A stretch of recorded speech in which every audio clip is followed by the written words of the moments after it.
The wind howled across the Montana plains that evening, carrying with it the ghostly whisper of winter's wrath. Snowflakes clung to the lonely rancher's coat as he trudged home from the ridge, his boots crunching over the frozen earth. His name was Luke Callahan, a man of few words, known across the valley for his silence as much as for the wide emptiness of his land. Ever since the day he buried his wife and unborn child 3 winters ago, Luke had spoken mostly to his horses and the wind.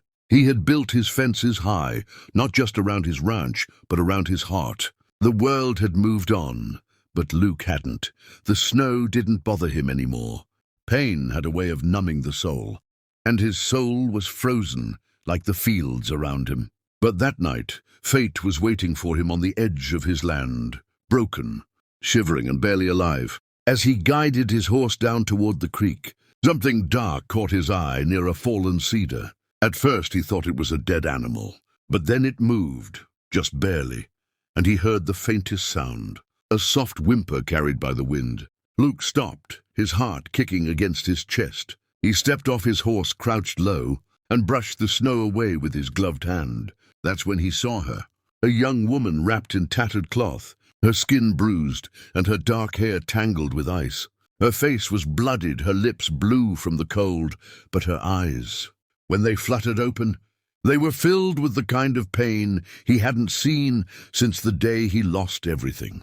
Luke didn't think. He lifted her in his arms, feeling how light she was, like the snow itself could have carried her away. He laid her gently across his saddle and rode fast through the blizzard back to his ranch. When he reached the cabin, he carried her inside, laid her near the fire, and tore off his gloves with trembling hands. He'd seen plenty of pain in his life, men shot in bar fights, horses crushed under wagons, but this woman's suffering hit him differently. There was something in her stillness that frightened him, like she had already given up.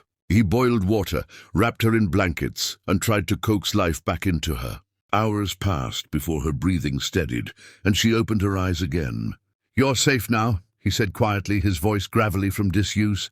She looked around the cabin, confused, her lips trembling. Why did you help me?" she whispered. Luke didn't know how to answer. "Because no one else would have," he finally said. She stared at him for a long time, as if trying to see whether he meant it. Then her eyes filled with tears, and she turned her face away. By dawn, she had strength enough to sit up. Her name, she said softly, was Ayanna. She was of the Lakota people, and she had run from a nearby town where some drunken men had dragged her from her wagon, beaten her, and left her for dead in the snow. Luke's jaw tightened as she spoke. He'd seen what hate could do, but hearing her story made something deep in him burn again, a feeling he thought he'd buried years ago. Ayanna noticed his silence. "You don't have to keep me," she murmured. "If you send me away, I'll understand." Luke looked at her, and for the first time in a long time, his voice softened. "I don't throw away people who're still breathing," he said. Over the next few days, as the storm raged outside, Ayanna recovered slowly. She would sit by the window wrapped in a quilt, watching the snow fall while Luke worked quietly around the ranch. There was a strange peace between them, two broken souls who didn't need words to understand pain. Sometimes she would hum old tribal songs, her voice low and haunting, filling the cabin with something warm. Luke didn't say it, but it made him feel less alone. And yet there was something more, a quiet pull he couldn't explain. He'd sworn never to open his heart again, but every time he looked at her, he felt the ice inside him melt a little. One night, as the firelight flickered across the wooden walls, Ayanna looked up from her cup of tea and asked softly, "Why do you live so far away from everyone?" Luke hesitated, then said, "Because it's easier to hear the truth when the world's quiet." She tilted her head. "And what truth have you heard out here?" He stared into the flames.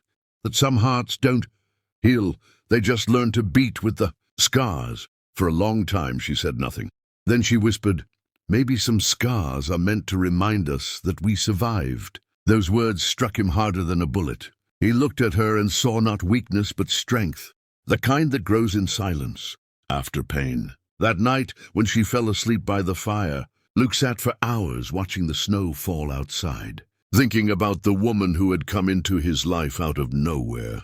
He didn't know it yet, but the next words she would speak in the coming days would change everything he believed about love, loss, and forgiveness.